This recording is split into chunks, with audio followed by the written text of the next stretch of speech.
There's nothing quite as alluring to an auto enthusiast than the wail of a 12-cylinder engine directly behind your ears. Add in the iconic wedge shape that, although born from the 80s, still manages to look modern and sleek. You have yourself everything you could dream of from an exotic sports car, a fast and wild-looking ride. The Ferrari 512 BB, or Berlinetta Boxer, story dates back to the 1971 Turin Motor Show, when the 365 BB was first unveiled as Ferrari's mid-engine answer to cars like the Lamborghini Miura and the Maserati Bora. Ferrari had been building the six-cylinder Dino for a few years, but the Boxer was the first proper Ferrari road car with 12 cylinders behind the driver.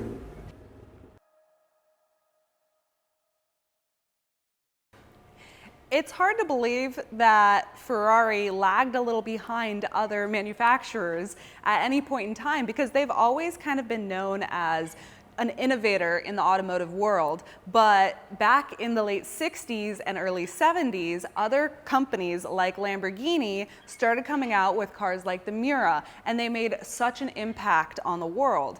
And basically, Enzo really didn't want to produce this car. It took a lot of convincing until he finally relented in 1971. And at that time, he thought that the 12-cylinder mid-engine cars would be a bit too much for people to drive safely on the road. Up until that point, the only mid-engine road car they had was the Dino. But because the Maserati Bora and the Pantera and the Miura were all coming out and doing really well, he had to make something. So finally, he allowed his engineers to produce this car. And Enzo still was a little hesitant, and he basically said, this car is not for the US. This is a Europe market only car. So of course, US citizens wanted a Boxer. They wanted that 12-cylinder Ferrari. So a lot of them did bring over Boxers, and at first, before they could figure out how to get them federalized, they had them hidden. But eventually, people like Canetti and other companies started making them federally legal. So they're like this car right here, it does have the little door sticker, the plate in the door that says it complies to all EPA and DOT standards of the year of manufacture. But it was incredibly difficult to make that happen. And Boxers are still incredibly difficult to get EPA and DOT approved in California. So usually they're 49 state cars like this one. Some you can find that are California legal, but it's very difficult. Only 929 of the 512 BBs were produced, the carbureted cars, before they were replaced by the BBI, or injected cars.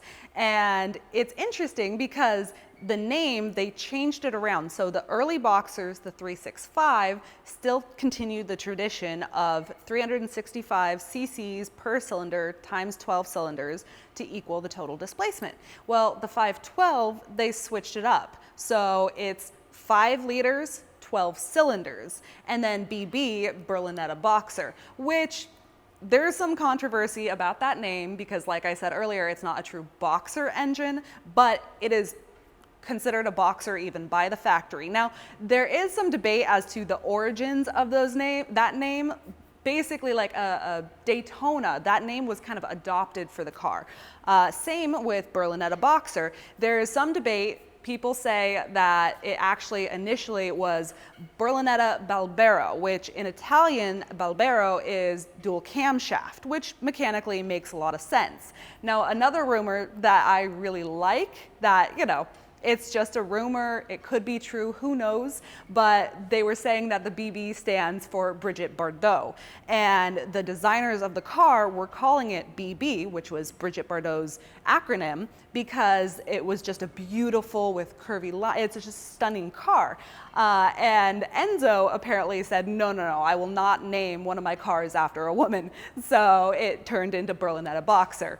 Whether that is actually the story or not, all the people who know the true story are no longer around, so we're just left to speculate. But I like the rumors. I think they're fun. Boxers are one of those Ferraris that do have the dreaded cam belts. And they have historically been known for expensive services because, much like the Testarossa, as I've mentioned in other videos, it needs the whole rear end basically dropped out, the engine to come out in order to service it. So if you're looking to buy a Boxer, you shouldn't be too scared off because they're such fun, fantastic cars, but you really want to look for one like this one that's already had all the service work done. So this car was sitting for a while, and when it finally got serviced, it had everything taken care of. So the service was a whopping $45,000, but everything was done and taken care of, and now it's an excellent driving car. And usually for a Boxer, basically you do the normal services, oil, fluids and stuff every year, and then the major service isn't until about the 5-year mark, depending on how much you drive the car, but it does have the more expensive services as far as Ferraris go. So you want to make sure you find one that's up to date on its services like this one. And another thing about cars like this when you're trying to buy them, it's funny because it's the big mid-engine car. So basically you have to drive it a little more carefully because it has lots of power and performance, but people have made the mistake of in a corner letting off the gas or hitting the brake or something like that, which will unsettle a car. And one of the big things I learned in racing is car balance. You can't unsettle the car because then, like this one, the rear end will just want to come around on you. So they drive great as long as you give it that respect of understanding the car's balance, and then you won't have an issue. It's not something to be scared of, it's just something to be mindful of. The 512BB is commonly called a Boxer, which causes much controversy as it's actually an 180-degree flat 12 engine. The Berlinetta Boxer is a reference to the two banks of 6 cylinders that were in a horizontally opposed layout. Ferrari first used the flat 12 engine layout in racing cars, starting with the 1964 512 F1. This engine design was further developed into many of Ferrari Formula One and sports prototype racing cars, including the 1968 212E, the 70 through 75 312B, and the 71 312PB. These engine designs became the basis for the road-going flat 12 engine introduced in the 365 Boxer. The 512BB engine proved a great success, giving the same power as the 365 at lower revs, but better torque and a smoother delivery.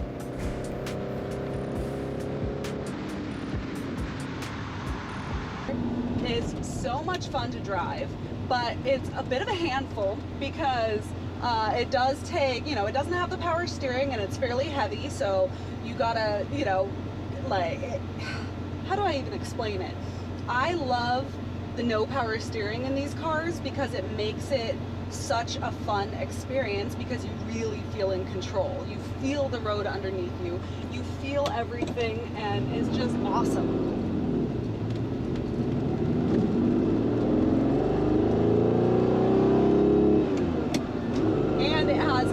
Great acceleration, great power, and that sound, the sound.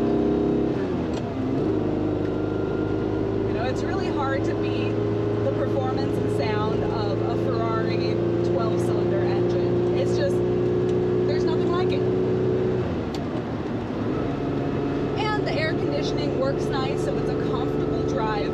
I love the seats in this car because they're actually nice and cushiony, and they feel nice, they're not too hard or uncomfortable. I've always liked Boxers, but you really can't beat the performance. There's also something nice about older cars with a simplistic analog dash, you don't get all the big screen. Teslas remind me of, it just looks like somebody stuck an iPad in the middle of the center console, and I'm not a fan. I love analog gauges and actual toggle switches. It's a throwback, but at the same time it stayed timeless and classy, and it just works so well.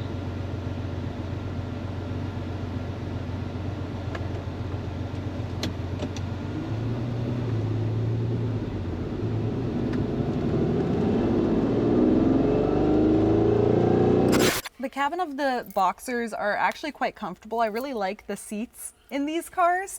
They're nice even for longer drives. But one of the really good parts is, even though it's an older car, and older Ferraris are definitely not known for having the best AC, but because it has a smaller cabin, the AC in this car and in Boxers works really well. So it's always nice when you know that you can be driving your car around in the summer and not have to worry about boiling to death, because I've driven lots of cars in the heat that don't have either well working AC or AC at all, and it's kind of miserable. And that's the best time to be driving your car, right? Nice summer day. So having good AC is always a plus, and Boxers have always been really good about having good working AC. There are quite a few visual differences between the earlier 365BB and this 512BB. First, in the front here, they've added just a little chin spoiler on the bottom just to give it just a little something. And then when we come along to the side, it has these air vents to help with cooling the brakes when you're driving. The rear wheels and tires are actually a bit wider, which really does help improve performance, handling. And then they've also added a dry sump system to the car. So dry sump systems are great because not only did it help lower the center of gravity on the car, but dry sump systems basically, instead of when you take hard turns and the oil sloshes and you're not getting it moved around the right way, it's in its own little system that makes sure you're always getting good oil pressure.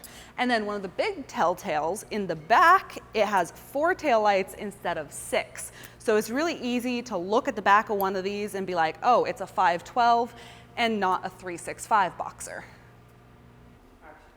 The Boxer came around right at the end of the Enzo era and beginning of the Fiat era, and it's very highly regarded as one of the very last all hand-built Ferraris. So it's really held a special place in people's hearts for a lot of reasons: the power, performance, beauty, and it's just that end of the Enzo era. So I hope you guys have really liked this video. If you did, please subscribe and stay tuned because we have a lot more coming very soon.